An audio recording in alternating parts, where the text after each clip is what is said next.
Hello students, video शुरू करने से पहले प्लीज चैनल को लाइक, शेयर और सब्सक्राइब जरूर करें।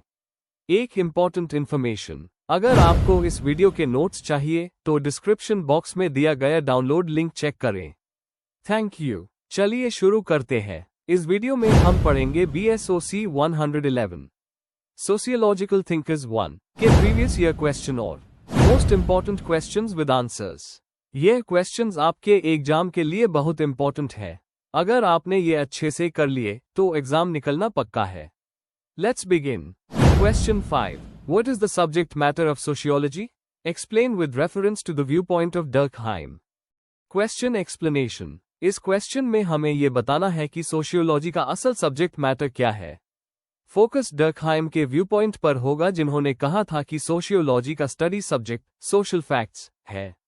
हमें एक्सप्लेन करना है कि सोशल फैक्ट्स क्या होते हैं, उनके फीचर्स क्या है और कैसे डर्कहाइम ने सोशियोलॉजी को साइकोलॉजी और फिलॉसफी से अलग बनाया। आंसर। इंट्रोडक्शन। सोशियोलॉजी एक एकेडमिक डिसिप्लिन है जो सोसाइटी, सोशल इंस्टीट्यूशंस और सोशल रिलेशंस का स्टडी करती है। एमील डर्कहाइम, जो सोशियोलॉजी के फाउंडिंग फादर्स में से एक थे, उन्होंने इस सब्जेक्ट का क्लियर डेफिनेशन दिया।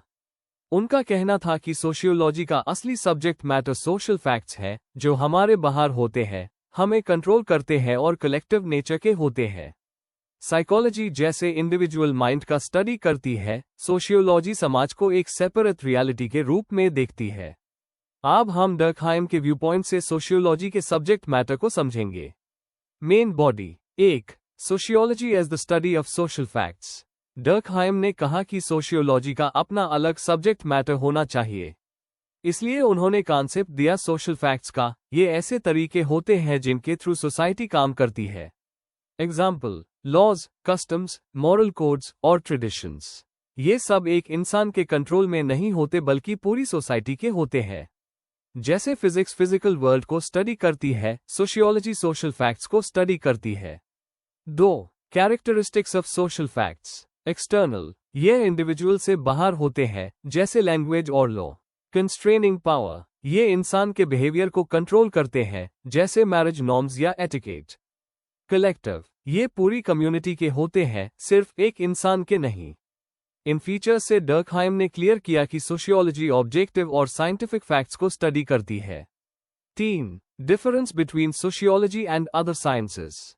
डर्कहाइम ने स्ट्रेस किया कि सोशियोलॉजी साइकोलॉजी नहीं है। साइकोलॉजी इंडिविजुअल्स के माइंड्स को स्टडी करती है, सोशियोलॉजी सोसाइटी के इंस्टीट्यूशंस और नॉर्म्स को। फिलॉसफी स्पेक्यूलेशन पे बेस्ड होती है, लेकिन सोशियोलॉजी एम्पिरिकल मेथड्स पे। Example: suicide. 1897 स्टडी में उन्होंने दिखाया कि सुसाइड रेट्स पर्सनल नहीं बल्कि सोशल इंटीग्रेशन और रेगुलेशन के फैक्टर्स से लिंक्ड है। 4. Sociology as a science of society. Durkheim का मेन एम था सोशियोलॉजी को एक साइंटिफिक डिसिप्लिन बनाना। उन्होंने कहा कि सोसाइटी की अपनी रियलिटी होती है जो इंडिविजुअल्स के एक्ट्स तक लिमिटेड नहीं होती। इसको उन्होंने बोला सुई जेनेरिस। सोशियोलॉजी का काम है इंस्टीट्यूशंस जैसे रिलीजन, लॉ और एजुकेशन को ऑब्जेक्टिवली स्टडी करना। उनकी थियरीज ने आगे चलकर स्ट्रक्चरल फंक्शनलिज्म और इंस्टीट्यूशनल स्टडीज को इंस्पायर किया। कंक्लूजन में डर्कहाइम के अकॉर्डिंग सोशियोलॉजी का सब्जेक्ट मैटर सोशल फैक्ट्स का स्टडी है, जो एक्सटर्नल, कंस्ट्रेनिंग और कलेक्टिव होते हैं। उन्होंने सोशियोलॉजी को साइकोलॉजी और फिलॉसफी से अलग करके एक साइंटिफिक सब्जेक्ट बनाया। उनके मेथड्स और थियरीज ने सोशियोलॉजी को एक स्ट्रॉन्ग एकेडमिक डिसिप्लिन बनाया। आज भी सोशल फैक्ट्स के स्टडी से ही सोसाइटी को समझने का बेस्ट तरीका मिलता है। If you need the notes of this video, there's a download link in the description box. Be sure to check it out. Thank you. Question 6. What are the major features of bureaucracy? Explain. Question explanation. इस question में हमें bureaucracy के main features को detail में समझना है। हमें बताना है कि ब्यूरोक्रेसी क्या होती है, उसके स्ट्रक्चरल कैरेक्टरिस्टिक्स जैसे हायरार्की, रूल्स, इम्पर्सनैलिटी कैसे काम करते हैं। आंसर वेबर के थियरी पर बेस होना चाहिए। आंसर। इंट्रोडक्शन। ब्यूरोक्रेसी का कॉन्सेप्ट सबसे क्लियरली मैक्स वेबर ने समझाया था। ये एक ऐसी एडमिनिस्ट्रेटिव सिस्टम है जो रूल्स, हायरार्की और स्पेशलाइजेशन पर चलती है। मॉडर्न सोसाइटी में लार्ज ऑर्गेनाइजेशंस और गवर्नमेंट्स ब्यूरोक्रेसी के थ्रू स्मूथली फंक्शन करती है। इस आंसर में हम ब्यूरोक्रेसी के इंपॉर्टेंट फीचर्स को समझेंगे और उनकी सिग्निफिकेंस डिस्कस करेंगे। Main body. 1. Hierarchy of authority. Bureaucracy एक हायरार्किकल स्ट्रक्चर पर चलती है। अथॉरिटी टॉप से बॉटम तक फ्लो करती है, जिसमें हर लोअर ऑफिशियल अपने सीनियर को रिपोर्ट करता है।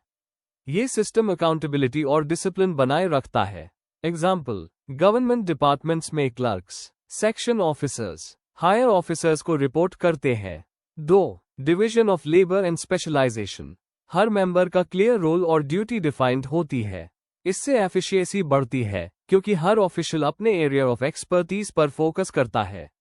एग्जाम्पल, हॉस्पिटल में डॉक्टर्स ट्रीटमेंट करते हैं, एडमिन स्टाफ रिकॉर्ड्स मेंटेन करते हैं, फाइनेंस ऑफिसर्स फंड्स मैनेज करते हैं। 3. Rule bound functioning. ब्यूरोक्रेसी हमेशा रूल्स और रेगुलेशंस के बेसिस पर काम करती है। पर्सनल पसंद नापसंद के बेसिस पर डिसीजंस नहीं लिए जाते। इससे फेयरनेस और कंसिस्टेंसी आती है। एग्जाम्पल, पासपोर्ट या लाइसेंस इशू करने का एक फिक्स्ड प्रोसीजर होता है जो सब पर इक्वली अप्लाई होता है। 4. इम्पर्सनैलिटी। ब्यूरोक्रेसी में ऑफिशियल्स को ऑब्जेक्टिव और न्यूट्रल रहना होता है। पर्सनल रिलेशंस या इमोशंस उनके डिसीजंस को अफेक्ट नहीं करते। एग्जाम्पल, टैक्स ऑफिसर को हर टैक्स पेयर के साथ सेम ट्रीटमेंट करना होता है, चाहे पर्सनल रिलेशन हो या ना हो। 5. Merit based recruitment and promotion. Bureaucracy में जॉब्स क्वालिफिकेशन और मेरिट के बेसिस पर मिलती है। रिक्रूटमेंट एग्जाम्स के थ्रू होता है और प्रमोशन परफॉर्मेंस और सीनियरिटी के बेसिस पर। एग्जाम्पल, इंडिया में IAS IPS ऑफिसर्स UPSC के कम्पिटिटिव एग्जाम्स के थ्रू रिक्रूट होते हैं। 6. Formal communication system. यहाँ पर कम्युनिकेशन मोस्टली रिटन फॉर्म में होता है। ऑफिशियल रिकॉर्ड्स मेंटेन होते हैं जिससे कंटिन्यूटी और क्लैरिटी बनी रहे। Example, government circulars, office memos official communication को क्लियर बनाते हैं। 7. Full time and career orientation. Bureaucracy एक फुल टाइम करियर होती है। ऑफिशियल सैलरी लेते हैं, जॉब सिक्योरिटी और बेनिफिट्स मिलते हैं और उनसे प्रोफेशनल सर्विस एक्सपेक्ट की जाती है। इस वजह से सिस्टम स्टेबल और रिलायबल बनता है। कंक्लूजन। ओवरऑल, वेबर ने ब्यूरोक्रेसी को मॉडर्न सोसाइटी का बैकबोन माना है। उसके फीचर्स जैसे हायरार्की, रूल्स, स्पेशलाइजेशन, इम्पर्सनैलिटी और मेरिट बेस्ड रिक्रूटमेंट एडमिनिस्ट्रेशन को एफिशिएंट बनाते हैं। लेकिन कभी कभी ज्यादा रूल्स की वजह से रेड टेपिज्म और रिजिडिटी भी आ जाती है। फिर भी ब्यूरोक्रेसी मॉडर्न गवर्नेंस के लिए बहुत ही जरूरी सिस्टम है। If you need the notes of this video, there's a download link in the description box. Be sure to check it out. Thank you. Question 7. Discuss Weber's concept of social action. Question explanation. इस question में हमें max weber के social action के concept को समझना है। मतलब, social action की डेफिनेशन, उसके अलग अलग टाइप्स और इसका सोशियोलॉजी में इंपॉर्टेंस एक्सप्लेन करना है। साथ ही कुछ एग्जाम्पल्स देकर दिखाना है कि ये कॉन्सेप्ट सोसाइटी को समझने में कैसे यूजफुल है। आंसर। इंट्रोडक्शन। मैक्स वेबर ने सोशियोलॉजी में एक बहुत ही इंपॉर्टेंट कॉन्सेप्ट दिया, सोशल एक्शन। वेबर कहते हैं कि सोशियोलॉजी का मेन सब्जेक्ट वही है, वो एक्शंस जो इंसान अपने मीनिंग के साथ करते हैं। हर एक्शन सोशल नहीं होता, सिर्फ वही एक्शन सोशल है जो दूसरों के बिहेवियर को ध्यान में रखता है। इस कॉन्सेप्ट ने सोशियोलॉजी को नेचुरल साइंसेस से अलग बनाया और वेबर के अप्रोच की फाउंडेशन रखी। Main body. 1. सोशल एक्शन का मतलब और नेचर। डेफिनेशन। सोशल एक्शन का मतलब है ऐसा एक्ट जिसमें इंडिविजुअल अपने एक्शन को एक मीनिंग देता है और दूसरों के बिहेवियर को कंसिडर करता है। हर एक्शन सोशल नहीं होता, जैसे छींकना एक एक्शन है पर सोशल नहीं, पर किसी को ग्रीट करना सोशल है। मतलब सोशल एक्शन मीनिंगफुल, पर्पसफुल और दूसरों के लिए ओरिएंटेड होता है। 2. सोशल एक्शन की खासियत। Subjective meaning. एक्टर अपने एक्शन को एक मतलब देता है। Orientation towards others. एक्शन दूसरों की एक्सपेक्टेशंस या रिस्पॉन्स के बेसिस पर होता है। इंटेंशनल। ये बस रिएक्शन नहीं, बल्कि सोच समझ कर किया गया एक्शन होता है। डायनामिक। कॉन्टेक्स्ट के हिसाब से बदलता रहता है। एग्जाम्पल, अगर कोई स्टूडेंट प्रोफेशन फैमिली प्रेशर के बेसिस पर चूज करे तो यह सोशल एक्शन है। 3. सोशल एक्शन के टाइप्स, वेबर के हिसाब से। वेबर ने 4 टाइप्स ऑफ सोशल एक्शन बताए। इंस्ट्रूमेंटली रैशनल, ज़वेक रैशनल। एक्शन जो कैलकुलेशन और फायदे नुकसान के हिसाब से होता है। एग्जाम्पल, स्टूडेंट एग्जाम पास करने के लिए मेहनत करता है। वैल्यू रैशनल, विट्रेशनल। एक्शन जो वैल्यूज और बिलीफ्स पर बेस्ड होता है, चाहे रिजल्ट कुछ भी हो। एग्जाम्पल, चैरिटी करना सिर्फ मोरल ड्यूटी के लिए। अफेक्टिव एक्शन, एक्शन जो इमोशंस और फीलिंग्स से इन्फ्लुएंस्ड होता है। एग्जाम्पल, किसी की मदद करना प्यार से या गुस्से में रिएक्ट करना। ट्रेडिशनल एक्शन, एक्शन जो कस्टम्स और आदतों पर बेस्ड होता है। एग्जाम्पल, फेस्टिवल सेलिब्रेट करना या रिचुअल्स फॉलो करना। वेबर ने बताया कि ये 4 आइडियल टाइप्स है। रियल लाइफ में एक्शंस यूजुअली मिक्स्ड फॉर्म में होते हैं। 4 सोशियोलॉजी में इसका इंपॉर्टेंस। वेबर के सोशियोलॉजी की फाउंडेशन। इसने सोशियोलॉजी को एक इंटरप्रेटिव साइंस बनाया। ह्यूमन बिहेवियर समझना, अलग अलग एक्शंस के थ्रू समझ सकते हैं कि लोग सेम सिचुएशन में अलग क्यों बिहेव करते हैं। लेटर थियरीज पे असर, सिंबॉलिक इंटरैक्शनिज्म और इंटरप्रेटिव सोशियोलॉजी इसी आइडिया से इंस्पायर्ड है। Real life applications, organisational behaviour, politics, religion और डेली इंटरैक्शंस को समझने में हेल्पफुल। एग्जाम्पल, वोटिंग बिहेवियर को कभी इंस्ट्रूमेंटल जॉब के लिए तो कभी वैल्यू रैशनल ड्यूटी के लिए एक्सप्लेन किया जा सकता है। कंक्लूजन, वेबर का सोशल एक्शन का कॉन्सेप्ट हमें दिखाता है कि ह्यूमन बिहेवियर सिर्फ बाहरी फैक्टर्स से नहीं बल्कि इंसान के दिए गए सब्जेक्टिव मीनिंग से भी समझा जाता है। इनके 4 types, rational, value based, emotional और ट्रेडिशनल, हमें सोसाइटी के अलग अलग डायमेंशंस को समझने में मदद करते हैं। यह कॉन्सेप्ट आज भी सोशियोलॉजी का एक स्ट्रॉन्ग पिलर है। If you need the notes of this video, there's a download link in the description box. Be sure to check it out. Thank you. Question 8. Discuss why capitalism failed to originate in India according to Weber. Question explanation. इस question में हमें max weber के नजरिए को समझना है कि भारत में कैपिटलिज्म क्यों डेवलप नहीं हुआ। इसमें हमें religion, caste system, cultural values और सोशल इंस्टीट्यूशंस के रोल को एक्सप्लेन करना है और कंपेयर करना है वेस्ट के कैपिटलिस्ट डेवलपमेंट के साथ। Answer, introduction. वेबर के हिसाब से कैपिटलिज्म सिर्फ एक इकोनॉमिक सिस्टम नहीं था, बल्कि एक कल्चरल और रैशनल ऑर्गेनाइजेशन भी था जो प्रॉफिट और एंटरप्राइज पे बेस्ड है। अपने कंपैरेटिव स्टडी में उन्होंने देखा कि मॉडर्न कैपिटलिज्म वेस्ट में तो डेवलप हुआ, लेकिन भारत और चीन जैसे देशों में नहीं। उनका मानना था कि इसका मेन रीजन रिलीजन और सोसाइटी की वैल्यूज थी। आगे हम देखेंगे कि वेबर ने कैसे समझाया कि भारत में कैपिटलिज्म फेल क्यों हुआ। Main body 1. धर्म और हिंदू वर्ल्ड व्यू। वेबर कहते हैं कि हिंदू धर्म ने रैशनल और प्रॉफिट बेस्ड एक्टिविटीज को एनकरेज नहीं किया। हिंदू फिलॉसफी ज्यादातर सैल्वेशन, मोक्ष और कर्म पे फोकस करती है, न कि मटेरियल सक्सेस पे। कास्ट सिस्टम, जो हिंदुइज्म से जुदा था, ने सोशल और ऑक्यूपेशनल मोबिलिटी को रोक दिया।